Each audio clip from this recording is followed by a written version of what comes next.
いい奥様、いいパートナー、いいお母さん、いい夫、いいお父さん、ずっとやってらっしゃいます。ようこみなとそロミの美女心理学サロンへ。今回のテーマが、いい人を辞めたいあなたへ、犠牲我慢のパターンを卒業するには。こういう方多いですよね。そうですね。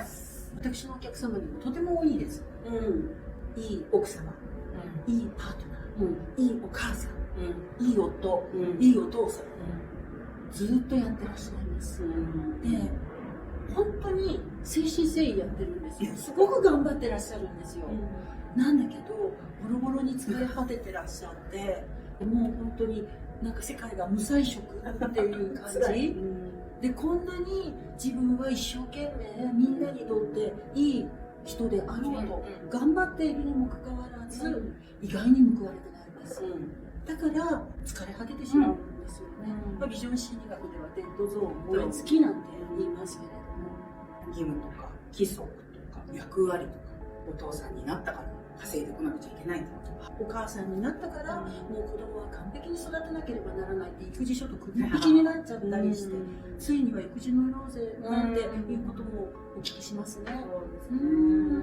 なかなかやっぱり SOS を出せないし、日本のご家庭ってこのお家の大きさの問題もあるから、日本でね、ヘルパーさんを入れるとか、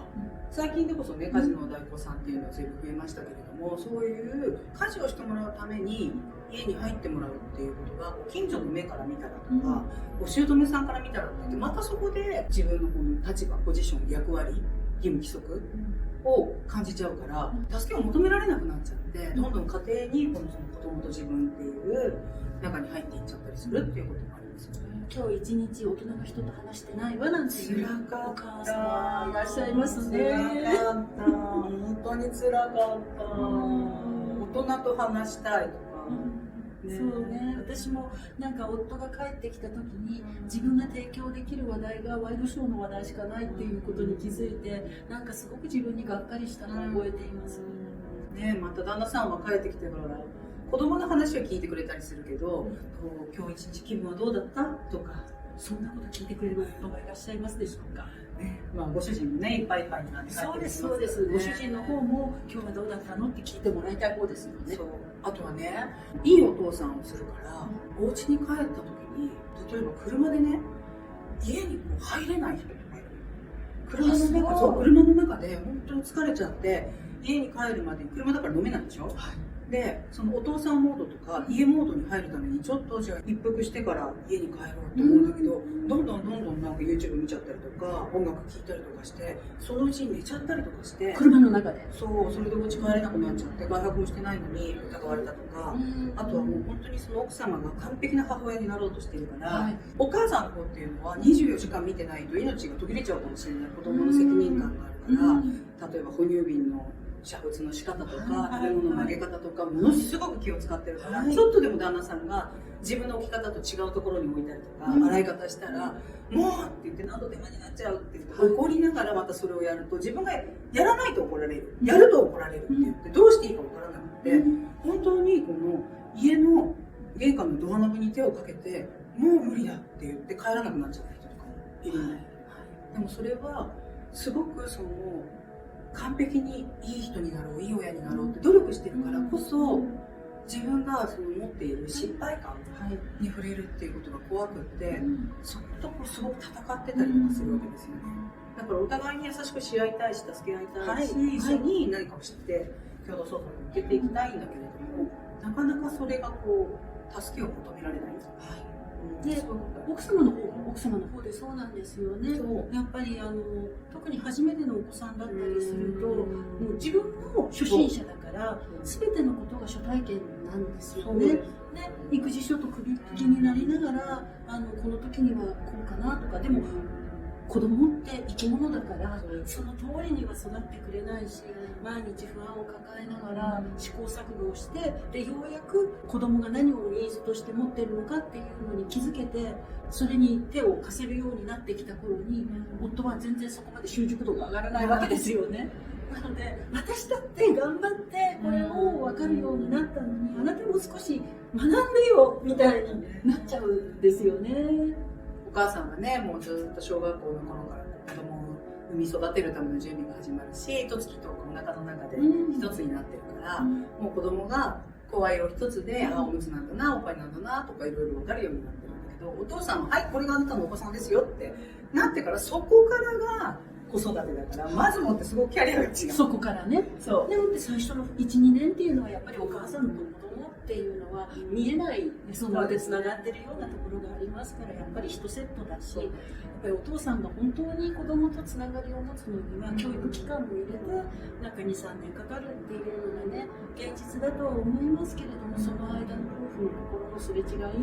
うのは本当に大変ですよね。なかなかそのいろんな役割、そのやってるんだから承認してほしいっていう欲求もあるじゃないですか。ありますあります。だって私たち子供の頃から、やっぱり成績がいいと褒められるとか、いい子にしていると先生から可愛がってもらえる、大事にしてもらえるとか、そういうことを積み重ねて大人になってきてますから、やっぱりいい子でいるっていうことのメリット、みたいなものって感じてますよね。ただその承認されたっていう体験の内容がやっぱり外的要因なんですよ。その通りなんです。お金をいくら持ってるとか、どれくらい売り上げたとか、まあ、子供がいるとかいないとか、子供がいい成績取ってきたとか、学校がどこだったとか、全部目に見える。はい。でもそれは学校で何点取ったの延長線で私たちはお互いを承認しているので、ついつい外側のことに承認の対象を求めちゃいますよね。だからそこに向かって突っ走ってれば、いつか承認されて報われるって思うんだけれども、それが燃え尽きの原因になるし、完璧主義になるし、キリがないんです。どれだけたくさん稼いでももっと稼いでる人はいつだっていらっしゃる。そう、本当に。どれだけたくさんお友達を作ってももっと友達持ってらっしゃる方も必ずいらっしゃる。ね、だからお友達の数でもないし、また女性の方は結婚をして子供を産んだら、一時やっぱりその外に出られなくなる時期っていうのがあるから、お互いにこの誘いづらくなっちゃったりとか、ありますよね。お子さんがいらっしゃらない方はいらっしゃらないなりに、今度はちょっと付き合いづらいわって思っちゃうし、くれたりとかね、するから、だからやっぱりそこででも感じてることってみんな一緒だから、その外側で承認されたら体験できるであろうその感情とか体感とかっていうことはもうすでに内側にあること、私たちがギフトっていうようなことでもあるわけですけれども、そのギフトっていうことをいかに自分が自分に対して価値を見てるかっていうことだと思うんですね。私たちが心の中であるものに感謝を感じているのか、それともないっていうことについつい注目がいっちゃって、でもってそのことを心配しているか、欠乏感なのか、それともあるっていうところへの感謝なのか、そのどちらを見ているかによって私たちが体験している世界が変わってきますよね。そうですね。ある意味例えば人間力を上げるとか、成熟していくっていう言葉、あるいはスピリチュアルな領域に話がいけば、その次元上昇とか、そういうお話に至るまで、やっぱり自分が何を見ているか、何を感じているかっていうことを体験できるその示唆だと思うんですね。そこにこんな風に自分は昔は感じていて、例えばボーイフレンドに気に入られたいから都合のいい女になっていて、それよくありますよね。私もそうだったな。私もそうでした。だからそうしたらいつか本当に愛して結婚してもらえるだろうと。そう、もう毎週のように夫の家に遊びに行って、もちろん可愛がってもらっているんだけれども、お姑さんと仲良くしたら夫が私のことを愛してくれるかなと思って頑張りましたね。いいよね。だからやっぱりそこで義務とか規則にどんどんなってきちゃうと、私たちがすでにそこにあるいろいろなあなたがあなたである、あなたらしくいるからこそ、だからこそ愛されてるんだっていう視座を失っちゃうし、感謝する対象はいつもいつもそこにあるんだっていうことを、例えばね、子供だったら元気に言われてくれればいいって一番最初は思った。でもあの子は歩き出してるのにうちの子まだだとか、比較対象やそういうものが入ってくると不安になっちゃったりとか、ね、だから今日も元気にいてくれてるんだっていうことに感謝がなくなってしまったりするから、時々私たちがいい人をやりすぎてないかなとか。そうですよね。いい人は都合のいい人なんですね。で、犠牲っていうのは 100% 与えてないんですよね。先にこれやるから後でこれだけちょうだいねとか、承認を求めるっていうことはもしかしたら私たちが与えていないっていうことなのかもしれないですね。そうですね。だから本当にそこの場に戻れると自分が自分らしくいて、だからこそそのあり方がたくさんの人に与えられるんだっていうことが分かれば、とろい自分が愛されてると思いにくいですよ。思いにくい、皆さん思いにくい、かなり思いにくいな。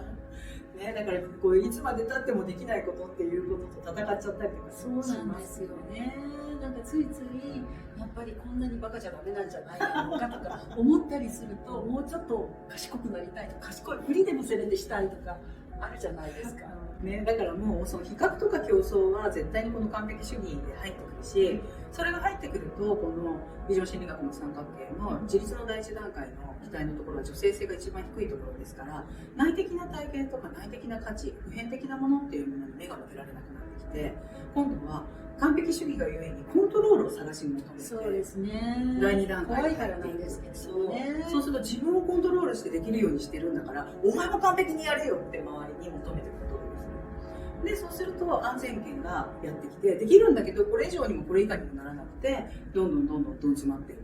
いい人はつまらない人。そう、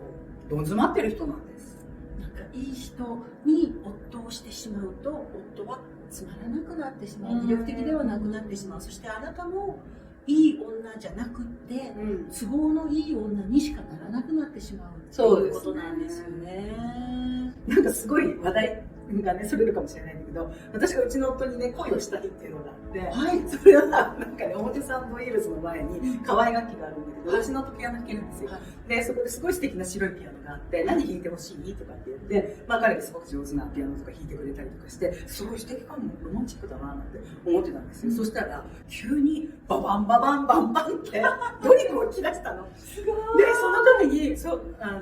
表参道ヒルズができたばっかりだったから、可愛楽器にも素敵なおしゃれな人たちがいっぱい見えていて、そこの店長さんが奥からギロって自分で、あーって思って、うちの夫すごい真面目な人だと思ってたから、やめてって言ったら、意外と真面目なんだねって言って、それまた別のね、素敵な曲を弾き出したら、奥から店長さんが見るしみたいな感じだったの。そうしたら今度次に、えいやーこれやって、弾き出してもうやめてって言って、外に出たんだけど、素敵って思って恋に落ちた。もう彼のユーモアのセンス抜群ですよね。だからちゃんとしてるおしゃれな街だったら、そんななんか素敵な曲とか弾いてくれたらすごい素敵なんて思ってたんだけど、その枠を楽々超えてきて、その生き生きしてる感じのユーモアっていうのが、そこがねすごく私はこうハートが開けたっていうか、そうなんです。変わってるだろうなって思うから、なんかサンプルになるかもわかんないんだけど、全然いい人じゃないわけね。人目があるからとかね、かっこいい場所だからとか、全然そんなこと気にしないで、そういうユーモアっていうこととか、枠から出てるとか、型破りとか、それはこう魅力なんですよ。だから誰しもが認めるいい人ってちょっと実はつまらないかもしれない。そうね。みやちゃんがね、その話をしてくださったからでもないんだけど、なんか私も夫が素敵だなって思ったのは、婚約指輪をくれるときに、僕の予算はこれぐらいしかないんだけど、それで許してくれるかなって言ってくれたんですよ。なんかね、それがすごく胸がキュンとしちゃって、なんかそういうまっすぐさとか、なんか着ぐるみを着てない感じっていうのが、この人とだったらずっと私も着ぐるみを着なくても済むって思えて、すごく嬉しかったのを思い出しました。やっぱりいろんな自意識を超えて、自分が持ってる最高のものを与えたいっていう、ロミさんのご主人の名誉のために申し上げますけれども、とっても素敵でリッチな方でいらっしゃるので、ね、それがどれぐらいのものかっていうのはなんとなく分かってすごい素敵って思うんですけど、やっぱりその生き生きしてる女性も独身の頃はいろいろなセクシャリティも含めて楽しんでいたりとかするんだけど、やっぱり奥さんになったりお母さんになったり、お父さんになったり、旦那さんになっていったりとかすると、いい人になって素晴らしい人になりたいってみんな思うんですよ。でもなんかそのユーモアっていうところに救われたりとか、この間ジャックさんがそのビジョナリーっていうのはこの普通っていう領域の外にいるんだっていう、おっしゃってましたじゃないですか。その型破りだっていうことがどれだけ人にビジョンを与えるかっていうことは本当に大切なんだっておっしゃってたんです。で、私たちみんなそういう型破りのところ持ってるんですよ。でもついついね、そのいい人ではなくてはいけない、いい子でなくてはいけないというところで強制されちゃっているから、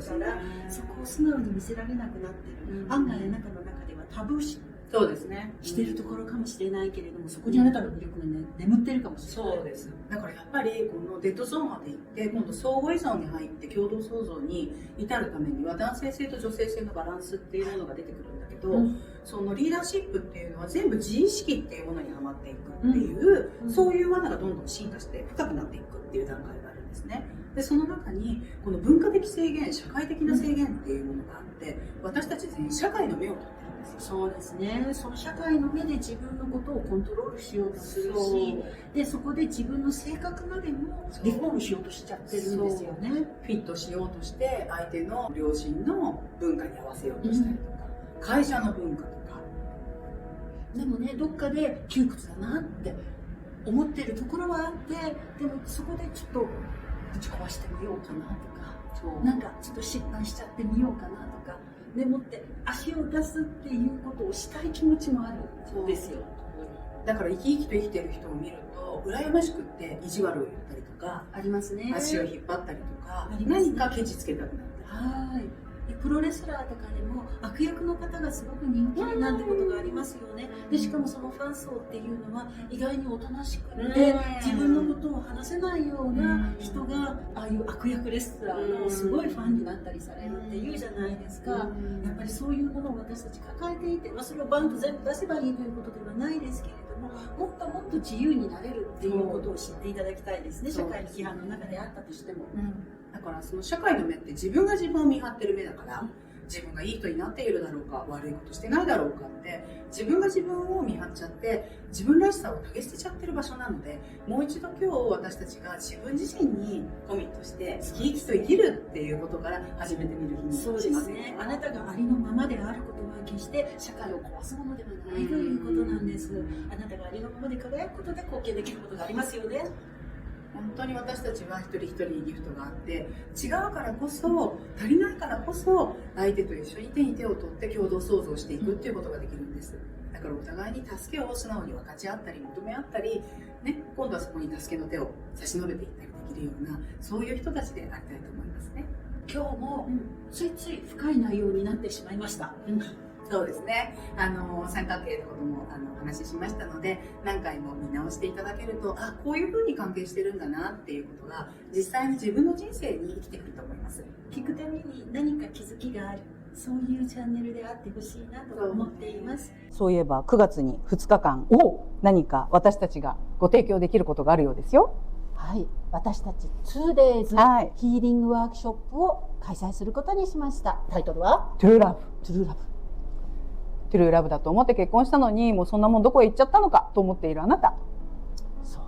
ね、トゥルーラブが欲しくて仕方がないのに未だに出会えてないというあなた、トゥルーラブとは何ぞやと思っているあなた、一生自分の元には訪れないななんて思っちゃったあなた、年齢とか関係ないです。トゥルーラブはあなたがこの世で受け取れる最高の幸せかもしれません。ぜひその幸せを諦めずにいたいですよね。日にちはいつでしたっけ？9月の13、14日、東京恵比寿のセミナールームでお待ちしています。ぜひいらしてくださいね。お待ちしてます。それでは。